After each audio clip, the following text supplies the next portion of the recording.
La plupart des personnes engagées sur un chemin intérieur imaginent que le parcours spirituel est quelque chose qui se passe au-dessus du corps. Elles voient la conscience comme quelque chose de séparé, flottant quelque part derrière les yeux, essayant de se libérer des limites physiques. Mais si tu regardes ton expérience réelle de près, rien de ce que tu vis ne se déroule en dehors de ton corps. Chaque pensée a un écho physique. Chaque émotion laisse une trace dans ta poitrine, ton ventre, ta gorge, ton souffle. Chaque peur s'exprime comme une contraction. Chaque insight ouvre quelque chose en toi qui n'est pas seulement conceptuel, mais cellulaire.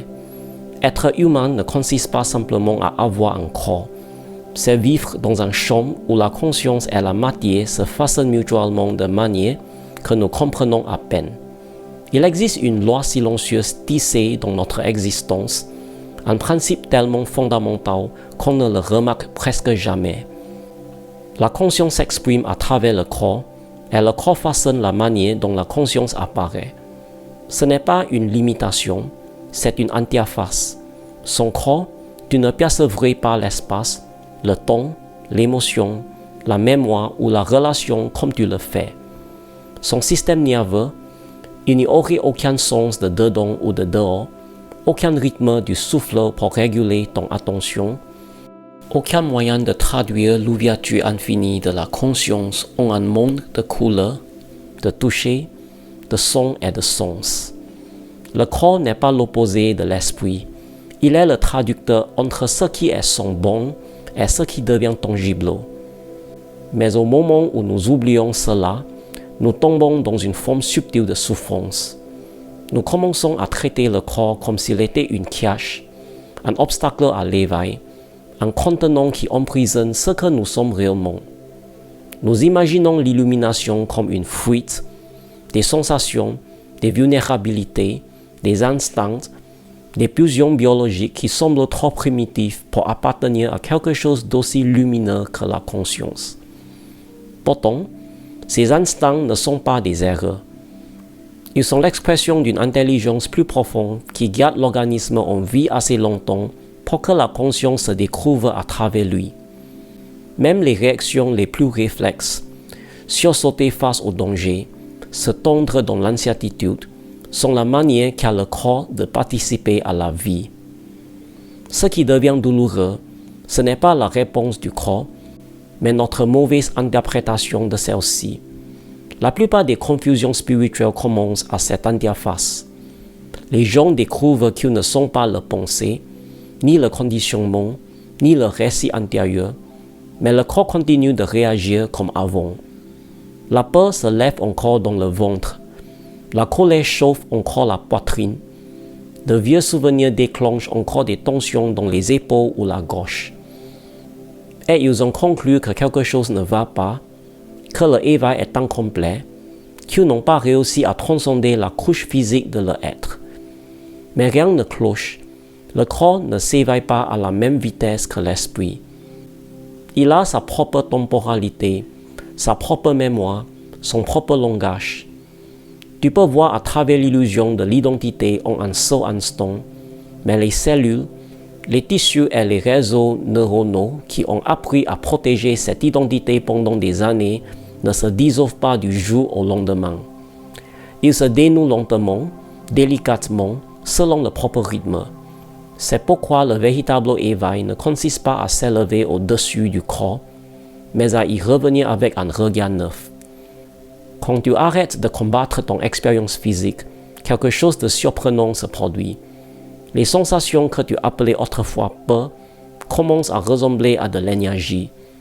Les contractions que tu interprétais comme de la résistance deviennent des signaux, des invitations, des chemins. Le corps cesse d'être un champ de bataille et devient une boussole. Au lieu de te ramener vers l'ego, il commence à te guider au-delà.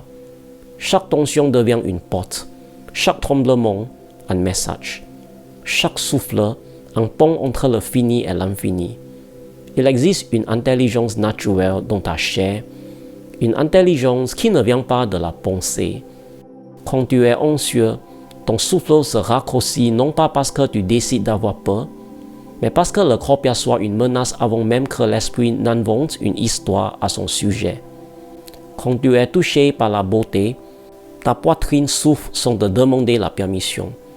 Quand tu relâches quelque chose de lourd, tes épaules se détendent et quelque chose en toi expire longtemps avant que tu comprennes pourquoi. Cette intelligence est plus ancienne que le langage, plus ancienne que l'identité, plus ancienne que le moi psychologique. C'est la même intelligence qui sait comment guérir une coupure, comment faire grandir un enfant dans le ventre, comment réagir à un danger avant que l'esprit n'ait le temps d'analyser la situation. C'est la sagesse du corps, une expression vivante de la conscience sous sa forme la plus ancrée. Et pourtant, parce que cette sagesse est si silencieuse, l'ego parle souvent plus fort qu'elle. L'ego veut le contrôle, le corps veut l'honnêteté, l'ego veut la perfection, le corps veut la vérité. L'ego veut fuir l'inconfort, le corps veut le révéler. Voilà pourquoi tant de travail intérieur paraît paradoxal. Plus tu essaies de faire taire le corps, plus il s'exprime, mais plus tu l'écoutes, plus il se détend et souffre. Un insight sans incarnation reste fragile, facilement déstabilisé par la moindre turbulence émotionnelle. Mais quand l'insight rencontre le corps, quand il est ressenti, respire, vécu, quelque chose de profond se produit. L'éveil devient stable, non pas parce que la vie devient plus facile, mais parce que la conscience et le corps commencent à travailler ensemble au lieu de tirer dans des directions opposées. La frontière entre l'expérience physique et l'expérience spirituelle est bien plus mince qu'on le croit. Quand tu ressens de la tristesse, où est-elle? Dans ton esprit? Dans ta poitrine? Dans l'espace de la conscience? Quand tu ressens de la joie, est-ce un état mental ou une vibration qui traverse ton corps? Quand tu ressens de l'amour, est-ce des neurotransmetteurs ou quelque chose d'incommensurable qui souffre dans le cœur? La question devient impossible à isoler, car la séparation est artificielle. Le corps et la conscience ne sont pas deux choses collées l'une à l'autre. Ce sont deux expressions d'une même réalité sous-jacente, comme l'eau et ses vagues. La vague n'est pas séparée de l'océan, et le corps n'est pas séparé de l'attention qui le perçoit. Ils surgissent ensemble, bougent ensemble, se dissolvent ensemble. L'idée qu'ils appartiennent à deux mondes différents est une confusion créée par la pensée.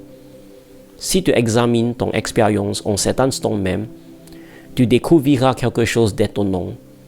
Tu ne perçois jamais directement le corps.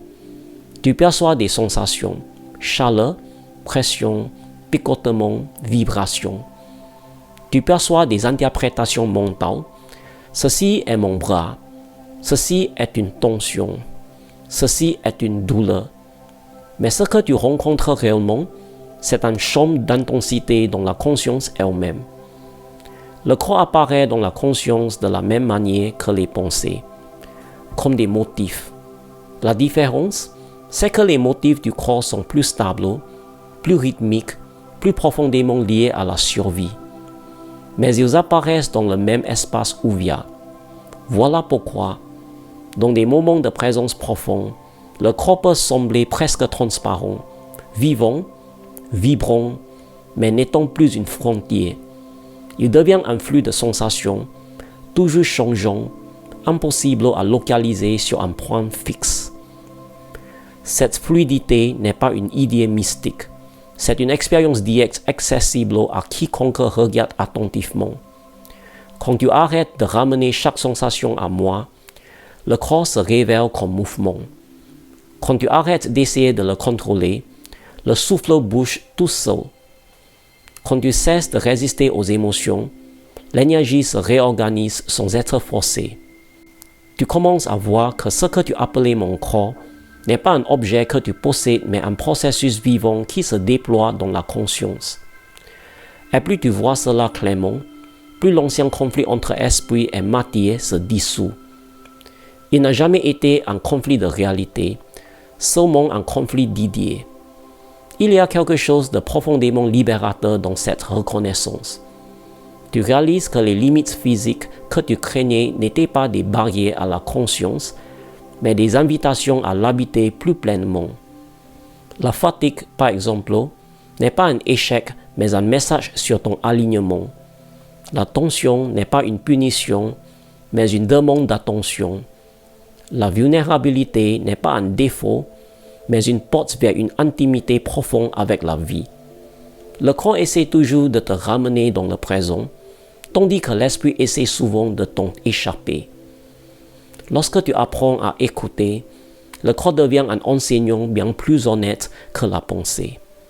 Beaucoup de gens croient que s'éveiller signifie devenir indifférent au corps, transcender la douleur, ignorer les désirs, s'élever au-dessus des émotions. Mais le véritable éveil est presque l'inverse. Il te plonge plus profondément dans ton expérience au lieu de t'en éloigner. Il t'apprend à ressentir davantage, pas moins. Il te reconnecte au rythme que tu as ignoré, aux émotions que tu as anesthésiées, aux signaux que tu as contournés. À mesure que la conscience s'élargit, tu deviens plus sensible, plus ouvert, plus vivant. Tu commences à sentir les mouvements subtils de l'énergie en toi, l'intuition silencieuse derrière tes pensées, les micro-réactions qui dirigent ton comportement sans que tu le saches. Tu remarques que la frontière entre l'intérieur et l'extérieur devient poreuse. Un son n'entre pas dans tes oreilles, il apparaît dans la conscience. Une sensation n'appartient pas à un endroit précis, elle surgit dans le même espace qui accueille la pensée. Le monde n'est plus là-bas et le moi n'est plus ici. Tout se passe dans un seul et même champ. Si tu restes avec cette reconnaissance suffisamment longtemps, une nouvelle forme de paix apparaît.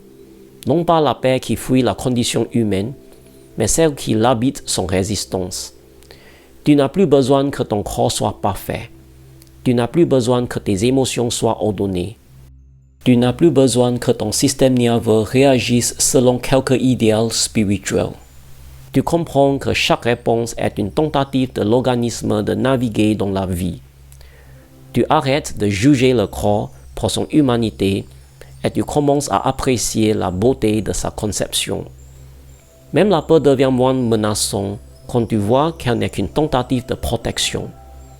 Même la tristesse devient plus douce lorsque tu la reconnais comme un mouvement d'amour. Même l'incertitude devient plus facile lorsque tu comprends que le désir du corps pour la stabilité n'est pas un défaut, mais une tendresse. C'est cela, l'incarnation, non pas la performance d'une spiritualité, mais son intégration. C'est la reconnaissance que l'éveil n'est pas une fuite hors de la forme, mais une réconciliation avec elle. La conscience ne rejette pas le corps, elle se révèle à travers lui. Le corps n'est pas la prison du moi, il est l'instrument à travers lequel le moi est vu au-delà de lui-même. Et plus tu rencontres ton expérience physique avec douceur, plus tu perçois clairement l'arrière-plan dans lequel toute expérience apparaît. Peut-être la partie la plus surprenante de ce chemin est-elle de découvrir que le corps n'a jamais été réellement séparé de la conscience. Il était la conscience en train de prendre forme. Il était la conscience apprenant à bouger, à sentir, à se communiquer à elle-même. Les frontières que tu ressentais étaient des frontières de perception, non des frontières de réalité. Et à mesure qu'elles s'assouplissent, la vie commence à paraître plus vaste. Tu deviens moins identifié aux limitations de l'organisme et en même temps plus intime avec son expérience. Tu commences à sentir l'immensité derrière tes yeux, la vastitude derrière chaque sensation. Tu comprends que tu ne vis pas dans le corps, c'est le corps qui vit en toi, dans l'espace conscient qui le perçoit. Et à partir de cette reconnaissance, quelque chose de beau émerge. Tu cesses d'essayer de fuir ton humanité et tu commences à l'habiter pleinement. Le corps, au lieu d'être un obstacle, devient une porte vers la présence. Au lieu de te ramener dans l'ego, il devient le rappel de cette vérité simple. Tu es ici, vivant, conscient, capable de rencontrer chaque instant tel qu'il est. L'éveil cesse d'être une transcendance de la vie pour devenir une participation profonde à la vie, avec clarté, tendresse et profondeur. Et peu à peu, tu vois que la loi de la corporalité n'a jamais été une limitation, mais une invitation. Une invitation à découvrir l'infini à travers le fini, le sans limite à travers le souffle, le sacré à travers les gestes ordinaires d'une vie humaine.